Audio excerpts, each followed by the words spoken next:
Paz e bem, meus queridos irmãos, que Deus abençoe cada um de nós e que tudo seja para a honra e glória de nosso Senhor Jesus Cristo, no amor e na caridade de Deus Pai. Amém.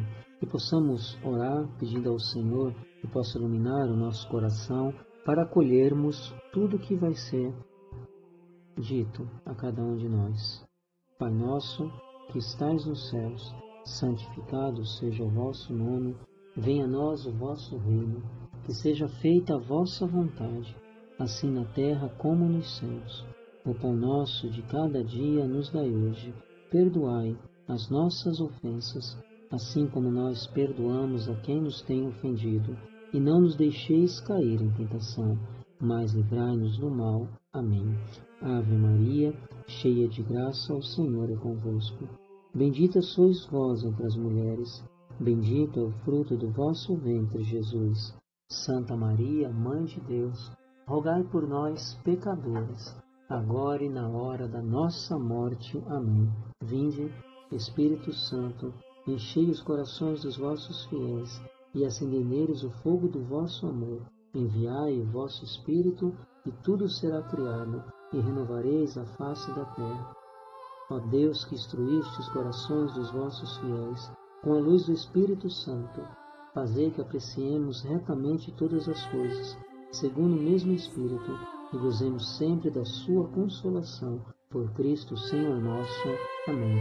Nós estamos unidos na graça e no amor de um Deus que nos ama, que é Pai, que é Filho e Espírito Santo. Amém. Bem, meus irmãos, vamos então dar aí a continuidade nos nossos aprofundamentos de fé. E hoje vamos estar tratando sobre esse tempo que vivemos, a solenidade da Assunção de Maria. Para que a gente possa entender, nós vamos estar estudando de maneira para poder entender de como a Igreja ela vai se formulando no decorrer do tempo, vai sendo revelado ao magistério da Igreja, dentro da fé do povo cristão, uma verdade de fé que sempre esteve contida, que sempre esteve presente. Então, o dogma de fé é isso, é uma verdade sempre presente na fé da Igreja. Então, para que a gente possa entender, vamos estar migrando por alguns passos de estudos que a Igreja faz para determinar um dogma de fé. Nós celebramos um dogma. Então, para isso é necessário o quê? Voltarmos à origem. E a origem de tudo, para podermos entender, é Deus. O nosso Deus, ele é onipotente, onisciente e onipresente.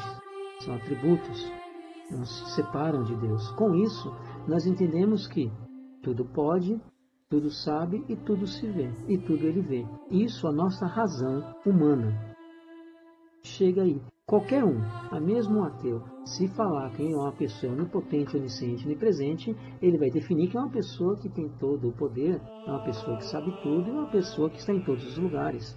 Essa, a própria razão leva para isso.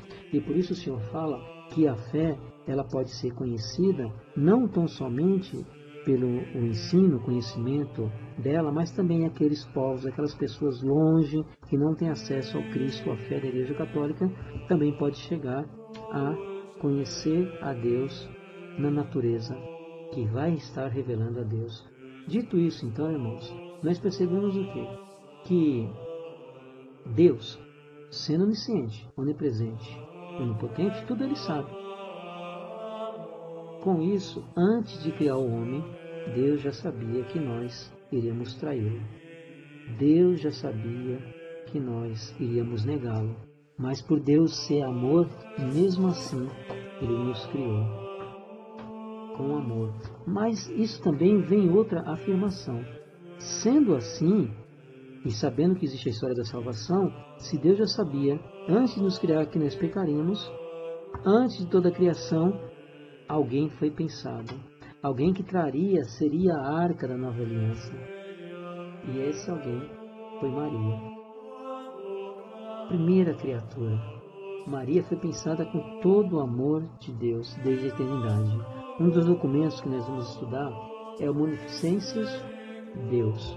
Ele nos fala o seguinte, abre aspas, é com grande certeza de fé que Deus, que desde toda a eternidade olhou para a Virgem Maria com particular e pleníssima complacência, quando chegou à plenitude dos tempos. Mas é para nós de grande conforto ver como, à medida que a fé católica se manifesta publicamente, cada vez mais ativa, aumenta também cada dia o amor e a devoção para com a Mãe de Deus. E quase por toda parte isso é estímulo e auspício de uma vida melhor e mais santa. Fecho aspas. O que nós vemos na declaração deste documento? Falando que conforme a fé católica vai progredindo, mais intensamente vai se manifestando publicamente. Publicamente é aquilo que todo mundo consegue ver, consegue perceber. Cada vez mais vai se manifestando publicamente este amor, esta devoção, esta veneração à Santa Mãe de Deus. E onde se dá mais profundamente enraizada essa veneração, esse amor à Mãe de Deus, também mais se leva à santidade. Por quê? Porque quando nós vamos a Maria, ela que trouxe dentro de si o Verbo encarnado, ela que é o sacrário vivo do Divino Deus, não é ela diretamente e tão somente que nós vamos, mas Maria nos leva a Jesus. Por isso ela disse a cada um de nós: fazei tudo o que ele vos disser. Então, quando a fé é colocada em Maria, nós somos levados diretamente a Cristo. Quando eu falo a fé é colocada em Maria, não é que deixaremos de colocar em Cristo. Nós temos uma fé que é hiperdúlia, que é uma fé própria, um rito próprio de adoração a Maria. Essa veneração primordial que nós damos a Maria vai nos levar ao Cristo. Então, dito isso, também nós vemos que, do mesmo modo que obtemos a salvação, que temos, sim, a salvação, através dos méritos conquistados de nosso Senhor Jesus Cristo, com seu sangue derramado no Calvário, na sua morte, também, por outro lado, nós temos a Santíssima Virgem Maria desempenhando amorosamente a sua missão de mãe, para com todos nós que fomos remidos pelo sangue de seu Filho, Jesus Cristo. E nós vemos isso aonde? Nós podemos constatar isso a partir do momento que nós vemos o Apocalipse, onde existe aqueles que vão em socorro da mulher, que a louvam, que veneram essa mulher e vão em socorro dela, onde a serpente morde o seu calcanhar. E quem que é o calcanhar? Somos nós, católicos, fiéis, que velamos e zeramos por Nossa Senhora. Mas também esse amor filial, ele se estende a todo, ao ateu, infelizmente não que se estenda, mas a ação daqueles também que vão pelo lado dos satanistas, aos ateus, aos satanistas, aos protestantes também, que não gostam de Maria, propriamente dito algumas denominações, se estende a todos. E nós vemos isso também perfigurado diretamente ao alto da cruz. Jesus olha para baixo e diz: mulher, eis aí o teu filho, filho, eis aí a tua mãe. Neste momento temos a adoração filial de Maria por todos nós. Bom, dito tudo isso, eu trago para vocês a fé da razão.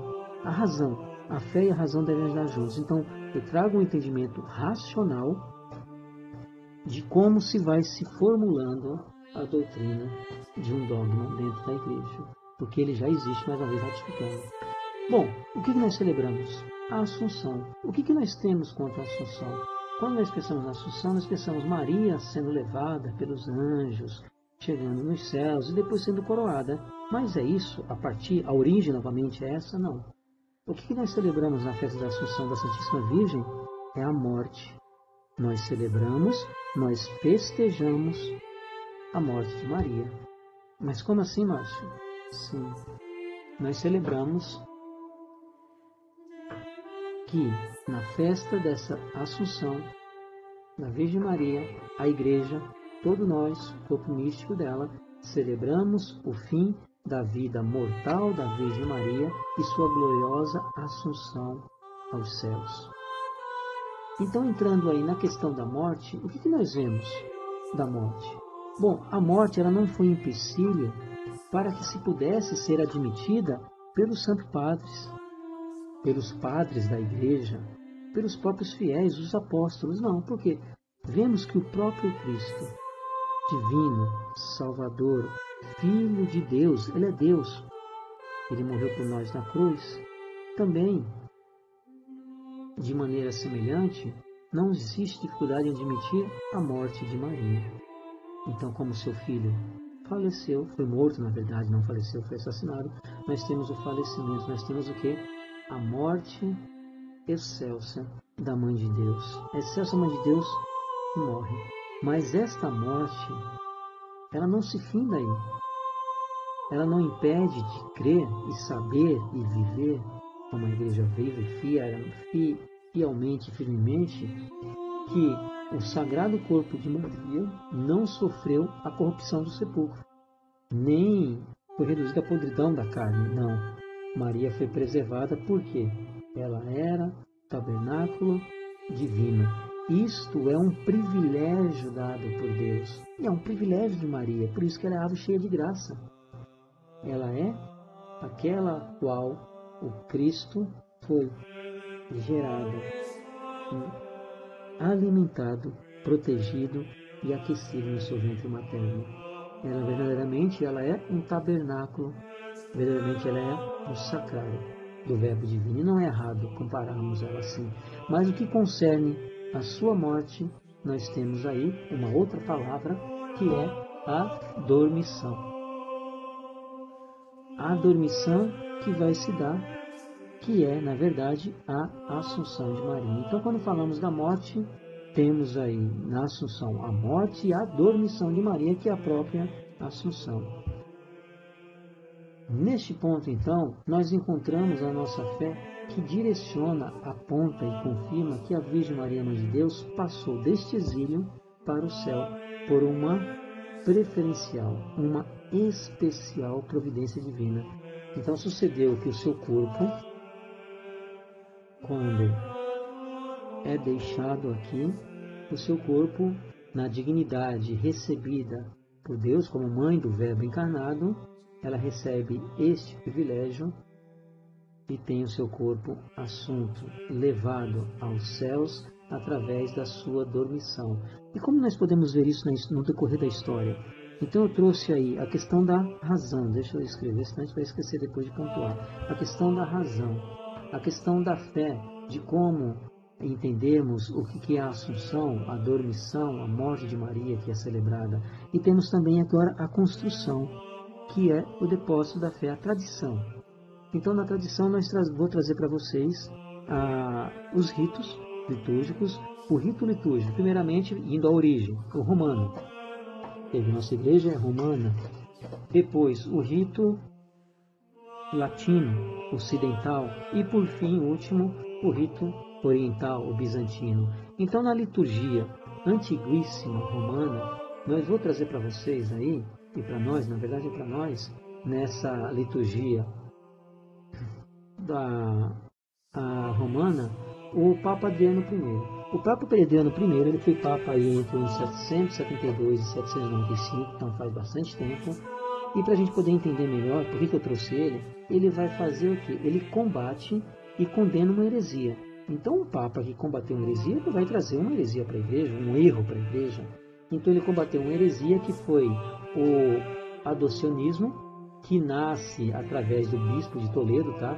O Elipanto. Infelizmente, as maiores e trágicas heresias, elas nascem de dentro da igreja, por apóstolos que perdem a fé.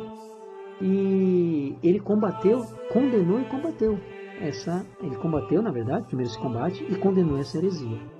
Essa heresia dizia que Jesus Cristo não era filho de Deus, necessariamente, ou seja, ele não era filho de Deus, Deus encarnado, mas ele era simplesmente uma adoção, um filho adotivo, que Deus escolheu ali, que nasceu no meio de Maria, ele escolheu, vai ser esse.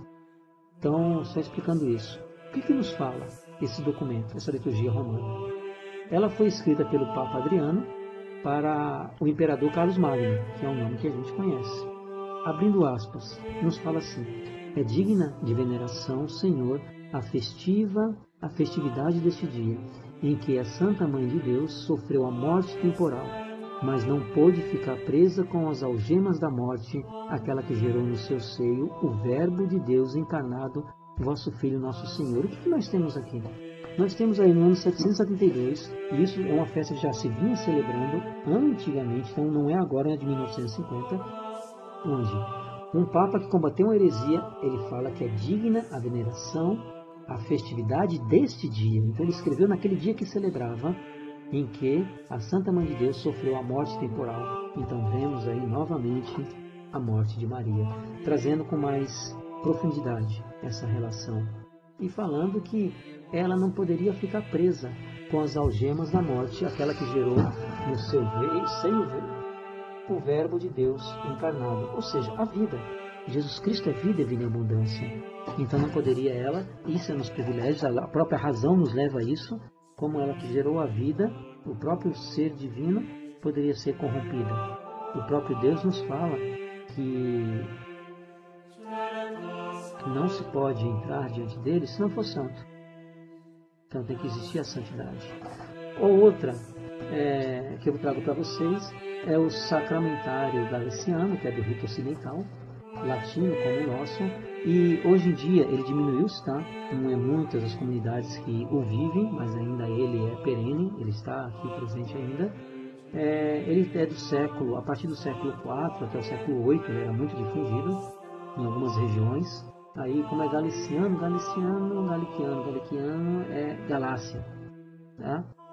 Então é esse rito. E ele nos traz um trechinho falando dos privilégios. Olha só, trazendo mais uma vez a palavra de privilégio. O privilégio de Maria.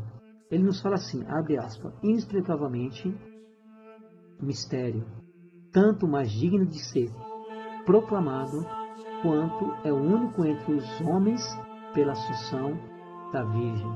Veja bem, ele nos fala que é um mistério inexplicável. Agora olha o detalhe, tanto mais digno de ser proclamado. Então temos aí no século VI ao século VIII um trecho da liturgia do documento da Igreja que fala desta festa e fala também que é digno de ser proclamado, quanto é único entre os homens pela assunção da Virgem Maria. Esse é o rito latino, ocidental. Eu trago agora o rito bizantino, que é o rito da liturgia oriental.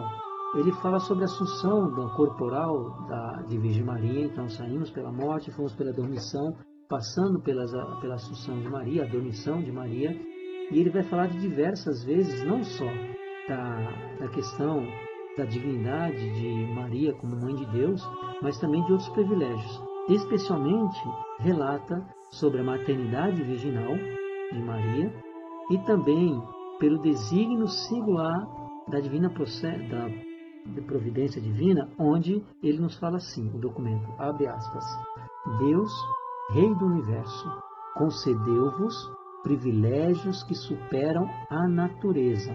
Assim, como no parto vos conservou a virgindade, assim no sepulcro vos preservou o corpo da corrupção e o conglorificou pela divina translação. Temos agora a adição de mais uma palavra, translação. Falando mais uma vez, concedeu-vos privilégios que superam a natureza. Vai além do que nós entendemos, vai além do que o nosso corpo pode. E como se dá isso? Somente através dos méritos de Cristo, somente através dos privilégios de Deus. Essa é a construção que se faz no decorrer da história do depósito. Eu espero estar deixando claro para vocês, se você for colocando no papel e vendo isso, como se faz a construção da fé, da tradição. Então, dito isso, a gente passando aí pela liturgia, vamos falar um pouco mais sobre a festa da Assunção e como que se dá essa proclamação. Então, essa proclamação, a gente tem que se basear o quê? No magistério da Igreja. Ninguém, nenhum católico, qualquer, leigo, nenhum teólogo, tá? Nenhum doutorado, e pode definir alguma coisa. Nós ouvimos e seguimos da Igreja. Quem pode proclamar? Bom, a Sé Apostólica, Roma, com os bispos, ela é herdeira do munus. Do munus de que é confiado a ela, ao príncipe dos apóstolos, que ele confirma os seus irmãos na fé. Bom, se eu perguntasse para vocês aí, numa sala ao vivo, quem que é o príncipe dos apóstolos, pode ser que muitos ficariam em dúvida quem que é o príncipe dos apóstolos. Bem, mas o príncipe dos apóstolos nós temos aí dois, mas um que é verdadeiramente digno e pode-se dizer totalmente essa palavra para ele. Nós temos aí dois papas, o Papa Emérito Bento XVI, é algo na história, e isso vai marcar, irmãos, nós vamos ser lembrados daqui a 500, 400 anos, 300 anos, vamos ser lembrados, porque tivemos dois papas vivendo um ao lado do outro. Temos aí o Papa Bento XVI, o Papa Emérito, e temos o Papa Francisco. O Papa Francisco, ele é o Papa, ele é o vigário de Cristo, ele está na cátedra de Pedro. Ele é o príncipe dos apóstolos. Então, com a sua autoridade de príncipe de cátedra de Pedro, ele pode estar definindo alguma coisa relativa à fé. Então, esse poder é dado aos papas, certo? Então, desta forma, a festa da Assunção, que no princípio, a gente vê como que se dá a construção, que no princípio, desde a origem das festas, todas elas, marianas, já foram colocadas em um certo nível mais alto do que outras festas celebrativas de santos. Então, as festas solenes foram todas consideradas solenes, as festas da Mãe de Deus. A própria fé da Igreja, o Espírito Santo, foi lembrando, como nos fala o Senhor, que o Espírito Santo iria nos recordar e confirmar várias coisas a esse respeito. Então, nós temos aí, trazendo sobre isso para vocês, que as festas foram sendo elevadas dentro do ciclo litúrgico, sempre num patamar mais alto. Nós temos o Papa São Sérgio, que o Papa São Sérgio foi entre 687 e 701, que para a festa de Nossa Senhora enumerava simultaneamente. Nós já falamos de morte, falamos de dormição, translação, assunção. Ele enumera a natividade, a anunciação, a purificação e a dormição que nós falamos. Isso nas festas.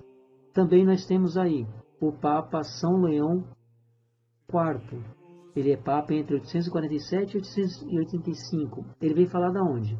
Ele vem falar e acrescer agora também junto à vigília e à oitava, onde ele próprio, junto com os fiéis, participava desses momentos. Também se traz um entendimento dentro da história da Igreja, ainda eu trago para vocês o São Nicolau I, venerado como santo e também conhecido como São Nicolau Magno. Quando nós temos qualquer Papa chamado de Magno, quer dizer que ele, no nosso tempo, que ele era o Papa, conhecedor profundo de doutrina, uma dicção, um entendimento da palavra claro para poder ensinar. Então é considerado Magno. Ele foi Papa entre 858 e 867, e para a gente entender também o seu peso, que ele se recusou a anular um casamento de um monarca, o Lotário II, e ele queria simplesmente casar com a amante. E o Papa falou: aqui não, eu sou Papa, eu sou São Nicolau Magno, sigo fielmente a doutrina da Igreja. Não, Cristo não fala aqui isso aí. E ele vem falar o quê? Ele exorta o povo na questão dos jejuns, para serem feitos nesse tempo aí. Isso nós temos na Igreja Romana.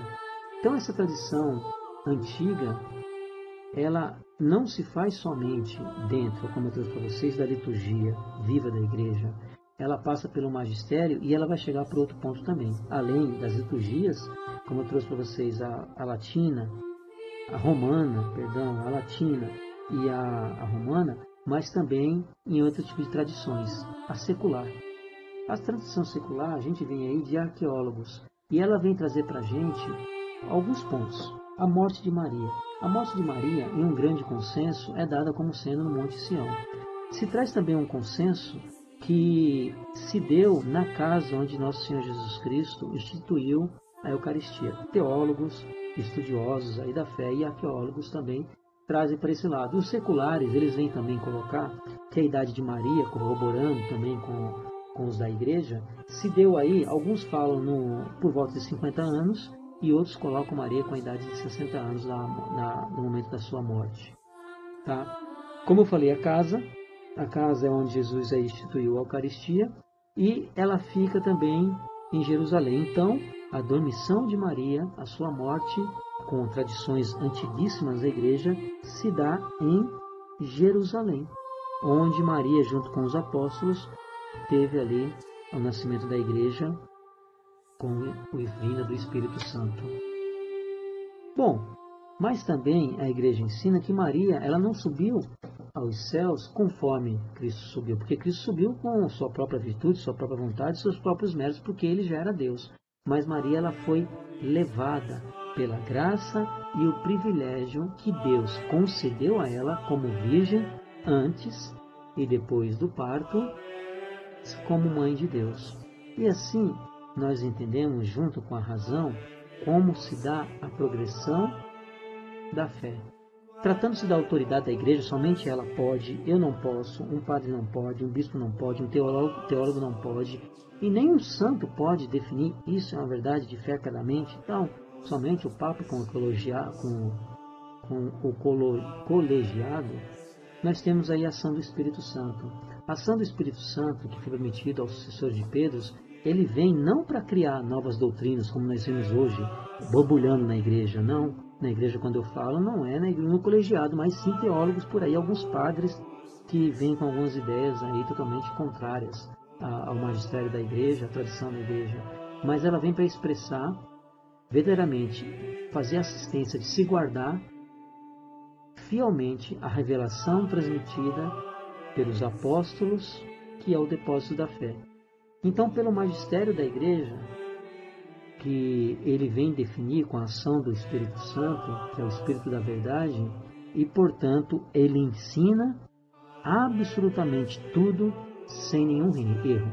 Ele desempenha, esse magistério vai estar desempenhando, a autoridade da igreja vai estar desempenhando, através do seu magistério, toda a autoridade dentro da missão que lhe foi confiada de conservar sempre pura e íntegra as fés reveladas. E por esse motivo, quando ela transmite solenemente uma fé para toda a igreja crer, devemos todos crer, porque não há nenhum erro. Nenhum erro. Essa autoridade, ela não acrescenta nada, ela não cria nada e também ela não tira. Assim é o magistério da igreja.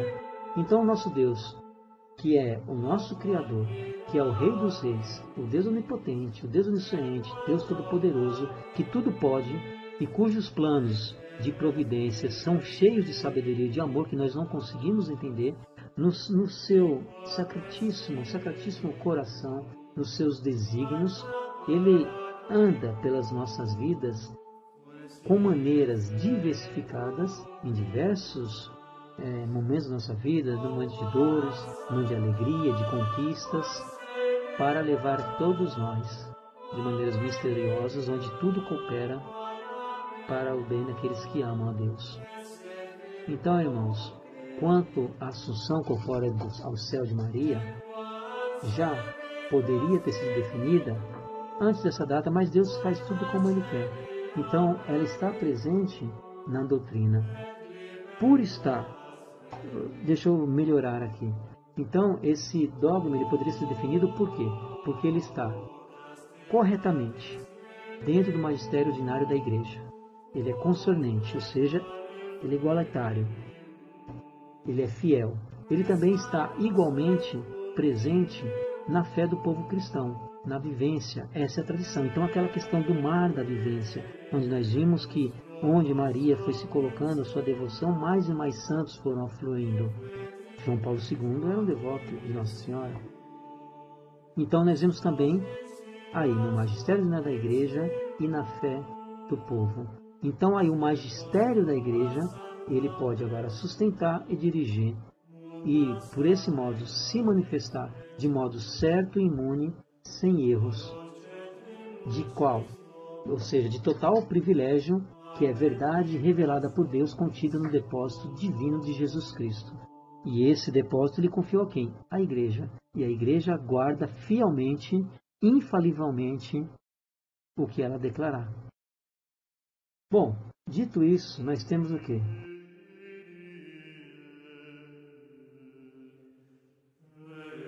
O Catecismo da Igreja Católica. O Catecismo da Igreja Católica, no seu parágrafo 165, do Catecismo Maior, ele fala assim: o que nós devemos fazer na solenidade da Assunção da Virgem Maria? Bom, na solenidade da Assunção da Virgem Maria, devemos alegrar-nos com a sua gloriosa Assunção e exaltação, devemos reverenciá-la como Senhora e Advogada nossa com o seu Divino Filho e pedir-lhe que nos alcance de Deus a graça de levar uma vida santa e de preparar-nos de tal maneira para a morte que mereçamos sua assistência e proteção naquela hora para ter parte na sua glória, estarmos com ela. O Catecismo da Igreja Católica também, no parágrafo 96, no compêndio do Catecismo, aí João Paulo II, nós temos assim, abre aspas, finalmente, a Imaculada Virgem, preservada imune de toda mancha de culpa original, terminado o curso da vida terrestre, foi assunta em corpo e alma à glória celeste, e para que mais plenamente estivesse conforme a seu Filho, Senhor dos senhores, vencedor do pecado e da morte, foi exaltada pelo Senhor como Rainha do Universo. A Assunção da Virgem Maria é uma participação singular na ressurreição de seu Filho Jesus e uma antecipação da ressurreição dos outros cristãos que cabe a cada um de nós. Nós temos um outro documento importante, que é o Denziger. O Denziger, no parágrafo 4650, ele faz assim, ele traz uma resposta da Congregação da Doutrina da Fé, que é importantíssima para nós catequistas, tá? Essa também. Ele nos fala assim: essa sagrada congregação, responsável pela proclamação e a proteção da doutrina da fé, quer aqui lembrar os que a Igreja, em nome de Cristo, ensina de modo especial a respeito do que acontece entre a morte do cristão e a ressurreição universal. A Igreja, no seu ensinamento sobre a condição do homem depois da morte, exclui, porém, qualquer explicação que esvazie o sentido da Assunção da Virgem Maria no que se tem de único, a saber, nesse sentido, que a glorificação corpórea da Virgem é a antecipação da glorificação reservada a todos os eleitos. Bem, vamos poder finalizar. Em vosso parto guardaste a virgindade, em vossa dormição não deixaste o mundo, ó Mãe de Deus. Postes juntar-vos à fonte da vida, vós que concebestes o Deus vivo, e por vossas orações livrareis nossas almas da morte. Então, irmãos, é portanto verdade revelada por Deus, e por essa razão todos os filhos da Igreja têm a obrigação, o dever e a obrigação de crer firme e fielmente sobre as verdades reveladas. Se não crer, não é cristão.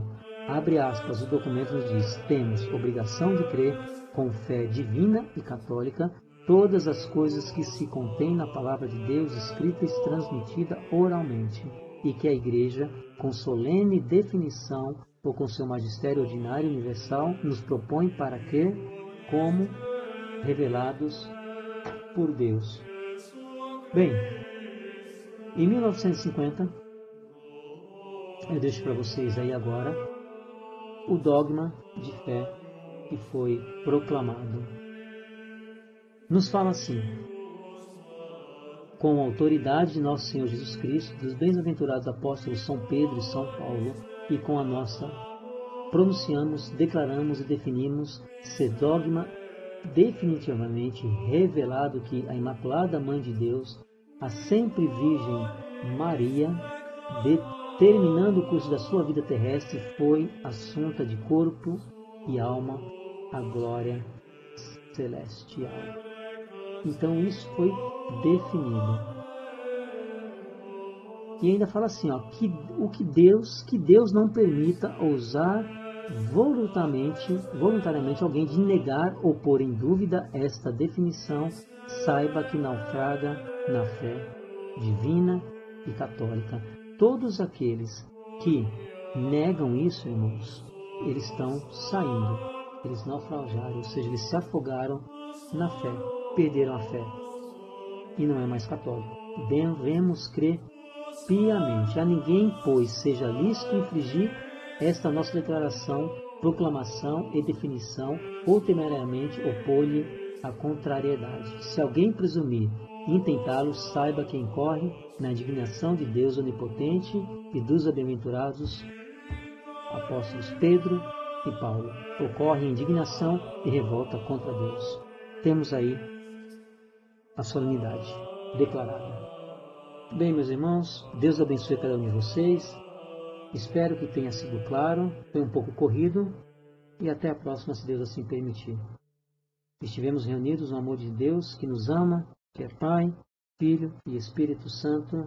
Amém. Espero que tenham gostado. Depois deixe um feedback aí, como foi essa partilha, este aprofundamento na fé. Deus abençoe a cada um de vocês, que tudo seja para a honra e glória de nosso Senhor Jesus Cristo. Amém. Anunciamus, declaramus et definimus divinitus revelatum doma est immaculatem Dei param semper virginem ex pleto terrestris vitae cursu, quiste corpore et anima ad ex in gloriam assumpta.